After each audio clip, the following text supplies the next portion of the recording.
안녕하십니까. 세상 읽기의 심리학자 김태형입니다. 오늘은 통일시대연구원의 박영태 연구위원님을 모셨습니다. 안녕하십니까. 네, 처음 출연하시는데요. 예, 그렇습니다. 예. 자기소개를 간단하게 해주신다면. 말씀하신 대로 통일시대연구원에서 예. 연구위원으로 같이 공부하고 있고요. 주로 경제 분야 쪽으로 공부를 하고 있습니다. 경제. 예. 어느 쪽 경제를 하십니까? 전 세계를 다 하십니까? 아니면 한국을 주로 하십니까? 뭐 글로벌 경제 같이 보고 있는데요. 이게 네. 사실은 뭐 이렇게 그 연구의 수준이라기보다는 뭐 자료들을 같이 보고 정리하는 정도 수준에 머물긴 하는데요. 전문적으로 여기만 매달리는 게 아니라서 네. 개인적으로는 이렇게 그 증권회사 계통으로 금융권에서 한 20년 이렇게 근무를 했기 때문에 20년. 예, 뭐 그런 경험을 바탕으로 이제 나오는 자료들을 좀 이렇게 해석을 해보고 있습니다. 예. 이 금융권에서 20년 계셨으면 빠삭하실 텐데요. 빠삭은 아니고요. 그 정도에서 남들보다는 뭐 이렇게 용어들이 조금 더 그래도 예. 이해가 되는 편이죠. 그래서 그걸 가지고 이런 것들을 자료를 보셨다. 중국에 대해서도 많이 연구를 하셨나요? 중국에 관심이 많긴 한데요. 네. 사실은 이게 전업 연구자가 아니다 보니까 네. 이렇게 직접적인 로 데이터를 이렇게 많이 보지는 못해요. 그러니까 나오는 자료들을 가지고 말 그대로 그냥 해설하고 이걸 어떻게 봐야 되나 그런 정도 수준이고, 사실 오늘 말씀드리는 수준도 이 자료들을 제가 직접 이렇게 찾아서 가공하고 이런 게 아니라서 2차 자료가 아니라서 어떻게 보면 데이터에 조금 이렇게 완전도가 떨어질 수도 있고 그렇긴 한데, 큰 흐름을 보는 데서 이런 시각으로 볼 수 있겠다, 뭐 그런 시각을 소개한다는 관점에서 들어주시면 좋겠습니다. 왜 그러냐면 중국이라는 나라가 이 사회주의잖아요. 아직까지는 그래도. 그렇죠. 사회주의라고 표방하고 있고, 뭐 지도하는 당, 뭐 이끄는 당이 공산당이에요. 그죠? 이름 자체가. 그러니까 이제 사회주의 국가다라고 얘기를 하는데, 또 경제 측면에서 보면 거의 자본주의 나라가 된 거 아니냐. 등소평의 개혁개방 이후 자본주의 경제가 많이 침투하면서 경제는 거의 자본주의, 정치는 사회주의가 된 이상한 나라 아니냐라고 보는 사람들이 한국에 꽤 많지 않습니까? 그래서 그런 거에 대해서는 어떻게 생각하십니까? 한국이 중국을 잘 알고 있다? 아니요, 그렇지 않아요. 그러니까 시장 경제 메커니즘을 도입했다고 해서 그게 자본주의다 이꼴은 아닌 것 같아요. 그러니까 시장은 말 그대로 이렇게 거래가 이루어지는 곳이잖아요. 거래는 뭐 숟가락 젓가락도 거래할 수 있는 거고, 뭐 자본을 거래할 수도 있는 거고, 기계를 거래할 수 있는 거고, 다양한 그게 형태와 규모, 그다음에 그래서 이제 사회적 영향력의 차이가 다양하기 때문에 거래가 되는 시장이 있다고 해서 그게 자본주의다 이렇게 이야기할 수는 없어요. 뭐 중국에도 자본시장도 있고 시장 메커니즘이 도입돼 있지만 그래서 이꼴 중국 경제가 자본주의 경제다라고 결론 내리기는 어려워요. 왜냐하면 그 자산이라고 하면 그러니까 국가의 주요 자산은 가장 기본이 토지잖아요. 그렇죠. 토지와 그다음에 핵심적인 기업들, 인프라 이런 것들에 대한 통제가 민간 자본에 맡겨지지 않고 국가가 통제하고 국가 뒤에는 당이 있고 이런 구조이기 때문에 일반적으로 우리가 아는 영미식의 자본주의하고는 다르다. 많이 다르다. 그 한국은 지금 금융을 소위 금융자본이다, 외국 자본들이 장악한 상태인데요. 그렇죠. 중국은 어떻습니까? 금융 쪽은? 사실은 그에 대한 정확한 데이터가 저를 가지고 있지는 않은데 그 시장, 그러니까 거래되는 시장이 개방돼 있죠. 그러니까 주식 시장에 외국인들이 투자를 할 수가 있고, 뭐 채권도 살 수가 있고 이렇게 돼 있지만 핵심적인 금융기관의 지분 구조, 은행 같은데 이런 것들은 아닌 거죠. 그거는 열지 않았다. 그러니까 기체화되고 있는 거죠. 우리나라 사람은 그냥 맹탕 갖다 팔아먹지는 않았다. 그렇지는 않아요. 그러면 외국 사람들이 중국에서 땅을 국가가 통제하고 있다면 땅을 사는 게 어렵습니까? 불가능합니까? 그 땅을 산다는 것 자체가 사실은 이제 법적으로는 허용이 안 되는 거죠. 그러니까 땅을 산다는 의미는 혹은 지방 정부가 토지를 매각한다는데 토지 사용권을 매각하는 거거든요. 기간을 두고 사용권인데 그 기간이 길기 때문에 피부로 느끼기에는 뭐 소유권이나 마찬가지처럼 느껴지지만, 그러니까 정묘권, 사용권을 이제 구입할 수는 있어도 땅 자체를 살 수는 없다. 그러니까 중국 사람들이 좀 찔긴 데가 있잖아요. 100년이 지나도 받는다. 그래서 홍콩을 돌려받았는데 그 땅을 뭐 100년을 설사 소유권을 주더라도 100년 전에 찾긴 찾겠다 이런 의미네요. 자, 어쨌든 중국에 대해서는 앞으로 좀 더 다뤄보기를 하고 자세하게. 오늘은 요즘에 한국 언론에 중국의 부동산 문제에 대한 언급이 많거든요. 네. 뭐 금융위기가 올 거라는 그렇죠. 기사도 많고 최근에 비구이 위안이라는 대형 부동산 개발업체가 이제 부도를 냈습니다. 그래서 중국 부동산 문제 그리고 금융위기 문제 이게 한국 언론들을 막 이렇게 장식하고 있는데 여기에 대해서 일단 이걸 어떻게 봐야 될지 좀 얘기를 해주시겠습니까? 이게 그 뭐 한마디로 이야기하면 중국의 부동산 부문에 과잉이 있는 거는 맞는 것 같아요. 다시 또 말씀드리긴 하겠지만 데이터로. 근데 이제 부동산 위기, 금융 위기 그러면 얼핏 우리 머리에 떠오르는 게 2008년에 미국에서 모기지, 수북한 모기지 사태가 나서 금융 위기로 해서 뭐 은행들 정권에서 막 무너지고 사람들 다 사람들 집 뺏기고 뭐 이런 사태를 생각하잖아요. 근데 그건 아니다. 그렇게 되진 않을 거다. 그하고 성격이 다르다. 일단 결론부터 말씀드리고요. 그리고 이게 오히려 그 당시에는 또 어떤 측면에서 다르냐면 미국 말 그대로 시장 경제 나라니까 그 터지는 그러니까 버블이 생기고 터지는 게 다 그냥 시장에 자본들이 움직이고 그런 행태 속에서 시장에서 발생된 거요.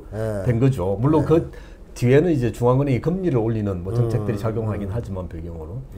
근데 이번에 중국의 사태는 가만히 들여다보면 그런 식의 무질서한 위기가 아니다. 오히려 중국 당국이 부동산 부문에 과잉이 있으니까 이걸 장기적으로 구조조정을 해 나가겠다, 안정화시키겠다라고 하는 정책의 결과로 나타난 부작용의 하나다. 어떤 정책이든 그러니까 과도하게 부풀려져 있는 경제 부문에서 조정이 들어가면 어디선가 문제가 생기는 거죠. 근데 그거는 당국이 충분히 애견하고 했던 거다. 이렇게 저는 생각을 합니다. 그러면 어떻게 보면 통제가 안 돼가지고 막 그 금리가 올라가고 부채가 증가하고 이러면서 통제가 안 돼서 어디서 뻥 터져가지고 막 무너지는 이런 게 아니고 중국 정부 입장에서 부동산이 너무 과열됐네. 이걸 좀 진정시켜야 되겠다. 그래서 그거를 조정하기 위해서 작업을 하다 보니까 하나가 무너진 거다. 이렇게 이해하면 된다는 거죠. 그렇죠. 그걸 이제 어떻게 알 수 있냐 그러면 2021년 연초에 중국이 이제 부동산 부문에 대한 금융 규제를 들어갑니다. 금융 규제. 금융 규제가 뭐 좀 살펴보면 어떤 내용이냐 그러면 그러니까 비구이와 같은 부동산 개발하고 건설하는 업체가들이 많이 있을 거잖아요. 그 업체들의 활동력을 좀 줄여야 되는 거죠. 그러니까 너무 많으면 어떤 거는 파산시켜 정리하고 과잉이니까 해야 되는데 그럼 너부터 없어져 이렇게 할 수는 없잖아요. 아무리 중국이 사회주의, 공산주의라고 해도 공산당이 있다고 해도 그러니까 그러면 이제 기준을 주는 거예요. 어떤 식으로 기준을 주냐면 재무적으로 요러요러한 요건에 해당되지 않으면 추가적인 은행 대출이나 금융 지원을 안 해준다. 그러니까 니들이 자체적으로 요러요러한 재무 요건을 갖춰라. 라고 가이드라인을 준 거예요. 세 가지인데 뭐 이렇게 전체 자산 대비 부채 비율이 70% 이하일 것, 혹은 뭐 단기 부채 대비 현금 비중이 1배 이상일 것, 이런 요 기준이 굉장히 엄격해요. 그러니까 웬만한 업체들은 이걸 맞추기 쉽지 않은 거죠. 상당히 우량한 업체라야 이걸 맞출 수 있는 거예요. 그러면 정책 당국이 이런 정책을 발표하면서 이걸 내놓으면 어떤 현상이 벌어질지 생각을 안 하고 정책을 하진 않잖아요. 그렇죠. 이렇게 하면 어떻게 반응할 거다, 결과가 어떻게 나올 거다. 당연히 그건 상식적으로 생각을 하는 거죠. 그러니까 이렇게 엄격한 가이드라인을 준 거는 상당 부분을 구조조정하겠다. 그럼 당연히 부작용이 생길 거라고 예상을 한 거죠. 쉽게 얘기하면 경쟁력 없는 회사는 이 기회에 정리를 좀 해야 되겠다. 근데 대놓고 가서 무너뜨릴 수는 없고 기준을 정해놓고 우량만 살리고 나머지는 그냥 알아서 도태되도록 그렇게 해서 21년에 부동산 금융규제를 한 거다. 그럼 이번에 그게 터졌다고 보면 되는 거예요? 그러니까 뭐 제일 먼저 터진 게 흥다라는 데가 터졌고 이번에 이제 또 터진 건데, 근데 이런 현상은 계속 나오겠죠. 그러니까 이게 뭐 한두 번으로 끝날 게 아니죠. 그럼 이렇게 봐야 되는 거니까 부동산 개발업체 중에서 우량한 데는 문제가 없고 약간 부실한 데가 지금 무너지고 있다 이렇게 봐야 되는 겁니까? 근데 문제는 그 부실한 데가 100개 있으면 한두 개 있는 정도가 아니고 상당 부분이 이 가이드라인에 걸리는 부실업체. 많이 오히려 요 가이드라인 내에 들어가는 업체가 소수예요.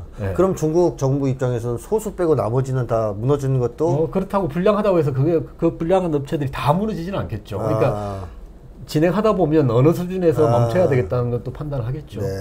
근데 어쨌든 그런 입장에서 이 작업을 한 거고 과잉을 어떻게 그렇죠. 좀 규제하려고 정책적으로 손을 댄 거다. 그러면서 터진 사건이다. 그러니까 이제 다르다. 그러니까 당연히 이렇게 터지면 어떻게 대처할 거라는 것도 가지고 있겠죠.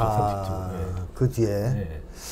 네, 그렇습니다. 중국의 일단 부동산 과잉이 때문에 중국 정부가 작업을 시작해서 생긴 문제라고 그러셨는데 그렇다면 부동산에 어느 정도의 과잉이 있는 겁니까, 중국에?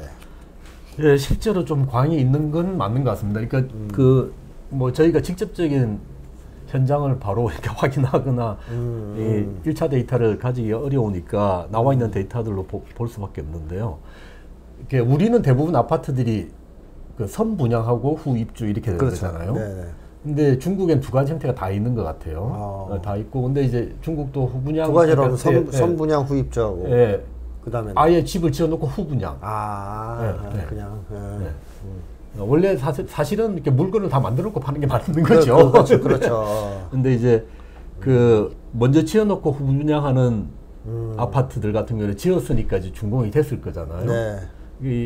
그 준공된 게 이제 이거는 집의 개수가 아니라 면적으로 통계를 내던데요, 보니까. 그게 2015년에 제일 많았었나 봐요. 그러니까 준공이 됐는데 안 팔린 거죠.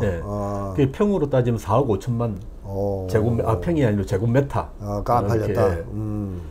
안 팔렸는데 이게 근데 꾸준히 좀 줄어서 2020년에는 2억 2천 제곱미터까지 줄었다가 근데 최근에 다시 좀 늘었네요. 그래서 올 6월 데이터로 보면 한 3억 제곱미터 정도는 조금 더 늘었는데 이게 어느 규모냐 그러면 최근 한 4년간 연평균으로 1년에 팔려 나가는 집이 그러니까 최종적으로 입주가 되는 집이 1억 6천만 제곱미터 정도 된대요. 그러니까 거의 2년치가 지금 준공된 상태로 안 팔리고 있다는 거죠. 그러니까 우리식으로 파면 준공호미 분양 이렇게 되는 건데, 그러니까 상당히 많은 거죠. 공급과잉 쌓여 있는 거니까. 그 다음에 요것만 있는 게 아니고 선분양하고 후 이제 공사하고 입주하는 요런 형태에서도 지금 선분양은 했는데 아직 입주가 안 된 그거는 면적으로 따지면 훨씬 더 커요. 80억 제곱미터가 넘어요. 그게 더 많다. 그러니까 이렇게 저렇게 다 따지면 어쨌든 중국에 지금 주택이 엄청 많은 거죠. 혹은 많거나 이미 지어져서 많거나 아니면 짓겠다고 지금 분양은 돼 있는데 어쨌든 그거까지 포함하면 훨씬 많죠. 그러니까 그렇게 양으로 따지면 과잉이 있는 건 맞는 거죠. 그럼 중국에서 이렇게 집을 지었는데 안 팔리거나 분양을 하고 입주를 못 하는 거는 중국 사람들이 돈이 없어서 그런 거예요? 아니요, 그렇지 않아요. 그 가게 이야기는 뒤에 또 한 번 할 텐데요. 그래요, 그렇진 않다. 가게는 우리는 뭐 이렇게 가계부채가 굉장히 많아서 부채 원리금 상환에 허덕이고 있는데 중국 가게는 평균적으로 보면 그렇진 않아요. 굉장히 예금이 많고 튼실해요. 부채가 별로 없고 오히려 예금이 있다. 돈이 많네. 부채가 없다라고 볼 수는 없는데 예금 자체는 많아요. 그럼 구매력이 없어서 생긴 문제가 아니다라는 거네요. 그렇죠. 당장은 그렇진 않은 것 같고요. 오히려 심리적으로 최근에는 이렇게 부동산에 대한 그건 어느 나라나 비슷할 텐데 이렇게 설문조사를 한 것 보면 앞으로 이제 부동산 가격이 올라갈 것 같습니까? 떨어질 것 같습니까? 라고 일반 이제 주민들한테 설문조사를 하면 과거에는 항상 올라갈 것 같다는 비율이 높았었어요. 근데 최근에는 그게 비슷해지거나 혹은 떨어질 것 같다는 비율이 조금 더 그러니까 올라갈 것 같다는 응답의 비율이 떨어진 거예요. 역전되는 현상이. 부동산이 중국에서는요 어떻습니까? 우리는 집을 하나 살려고 그러면 지금 뭐 몇십 년을 일해도 못 산다 이게 이제 지금 한국의 중평 아닙니까? 실제로 집값이 너무 올라서. 근데 중국은 어떤가요? 뭐 그 청년들이 얼마나 열심히 일해야 집을 한 채 구할 수 있습니까? 그 데이터는 제가 지금 가지고 있질 않는데요. 그게 PIR이라고 이렇게 하는데 Price to Income Ratio라고 해서 그러니까 집 값에 대해서 소득의 평균적 비중이 몇 프로냐 이런 거거든요. 그러니까 집값이 예를 들어서 100인데 내 소득이 10이다 그러면 10년. 10년이니까 그런 식으로 대표적으로 따지는 지표가 있는데 제가 중국이 그게 어느 정도까지 되는지 당연히 베이징이나 상하이 같은 경우는 거의 서울 수준으로 높다고 알고 있어요. 집값이. 그래서 그러니까 중국의 평균 소득 수준에 비해서도 중국의 집값이 아직은 높다. 높은 수준인 건 맞는 것 같아요. 당연히 이제 지방으로 가면 집값도 떨어진 집값이 낮으니까 그 비율은 좀 떨어지긴 하겠죠. 네. 대도시에서는 네. 치열하다 좀. 네. 그래서 집 구하기가 쉽지 않다. 뭐 그런 상황은 그렇게 봐야 됩니다. 집값이 그러니까 소득 수준에 비해서 결코 싸진 않다. 뭐 이렇게 알고 있습니다. 네. 예. 그러면 최근에 중국의 부동산 경기는 네. 상당히 좀 어렵지 않겠습니까? 예, 이런 그래서 상황이면? 실제로 뭐 최근 몇 년간은 중국의 부동산 가격들이 조금 전년 대비로 이렇게 하락하기도 했고요, 작년에. 네네. 작년에는 꽤 좀 하락을 했고, 올해 들어서 조금 회복은 하고 있다고 하지만, 네. 이렇게 상승세로 돌아서지는 못하고 있어요. 그 가격 자체도 그렇고, 아까 말씀드렸듯이 일반 주민들의 반응도 네. 가격이 올라갈 것 같다는 기대가 지금 떨어져 있는 상황이고, 이게 항상 가격, 이게 시장 반응이 이렇게 어떤 물건인데 값이 올라가면 더 사고 싶고 올라가기 전에 빨리 그렇죠. 떨어진다 그러면 기다리죠. 좀 더 기다렸다 사고 싶고 관망하죠. 그런 거니까. 그런, 지금은 떨어지고 있는 추세거나 혹은 약세 추세니까 급하지 않은 거죠, 사람들이. 뭐 그런 중국은 이 집 주택을 네. 실거주 목적이 아니라 투기 목적으로 사는 게 가능합니까? 이게 이제 그거는 그 다주택에 대한 제한이 얼마나 강한가 뭐 이런 부분하고 연결이 될 텐데, 그러니까 내가 한 집 가지고 있는 거는 그건 투기라고 볼 수 없는 그렇죠. 거잖아요. 네네. 그냥 뭐 상식적으로는 살기 위해서 산 거다 이렇게 볼 수 있을 텐데, 뭐 제가 중국 전문가가 아니다 보니까 이게 다주택에 대한 규제가 어떤 식으로 되고 있는지 정확히 모르겠어요. 주택을 소유할 수는 있는 거예요? 그러니까 그게 점유- 아까도 말씀드린 점유권인데 점유권, 네. 기간이 길다 보니까 사실상 거의 이제 사실상. 소유권과 마찬가지로 이제 거래도 되긴 하죠. 그 점유권을 내가, 20년 차로 산다 점유했으니까 다음에 또 팔기도 하고 이렇게 거래는 그러니까 가능. 매매가 사실상 가능할 수도 있다. 예, 매매는 가능하죠. 예. 그럼 다주택 문제도 있을 수 있다. 그렇죠. 예. 그럴 거라고 그러면 봅니다. 중국도 어떻습니까? 뭐 전세 뭐 이런 게 있습니까? 전세 개념은 없는 걸로 저는 알고 그래요? 있는데 우리나라만의 독특한 회사로 월세는 있습니까? 당연히 월세는 월세 있겠죠. 있겠죠. 예. 근데 전세는 없다. 뭐 그런 걸로 알고 있습니다. 저는. 전세 끼고 뭐 확실하게. 집 사고 이런 거는 그런 식의 투기. 사실은 우리나라에서 부동산에 버블이 생기는 굉장히 기저의 요인 중에 하나도 전세제도가 있기 그렇죠. 때문에 그게 가능한 거죠. 네네. 그러니까 갭 투기가 가능한 그렇죠. 거죠. 돈 없어도 네. 전세 끼고서 막 사는 그렇죠. 투기를 하니까. 그것만 없어도 실제로 뭐 웬만큼 진짜 현금 동원력이 있지 않는 이상 집을 몇 채씩 살 수는 없는 거죠. 그렇죠. 맞습니다. 그게 전세 제도가 있으니까 갭 투기가 가능한 이 전세 제도가 그런 점에서 보면 좀 문제가 있네요. 투기를 조장하는 면, 뭐 이래서 공급 과잉을 일으키는 면이 있긴 한데 또 실수요자 입장에서 보면 월세 내기 나쁘지 않은 제도인 거죠. 월세 내기 아까우니까. 네, 월세보다 싸니까. 알겠습니다. 어쨌든 그러면 중국의 부동산 관련 기업들이 앞으로 계속 추가 부도 뭐 그러면서 금융위기로 혹시나 확산될 가능성이 있긴 한 모두에서 겁니까? 잠깐 말씀드리긴 했는데 네. 그러니까 부동산 업체들이 엄청 많을 거거든요. 그렇죠. 근데 이제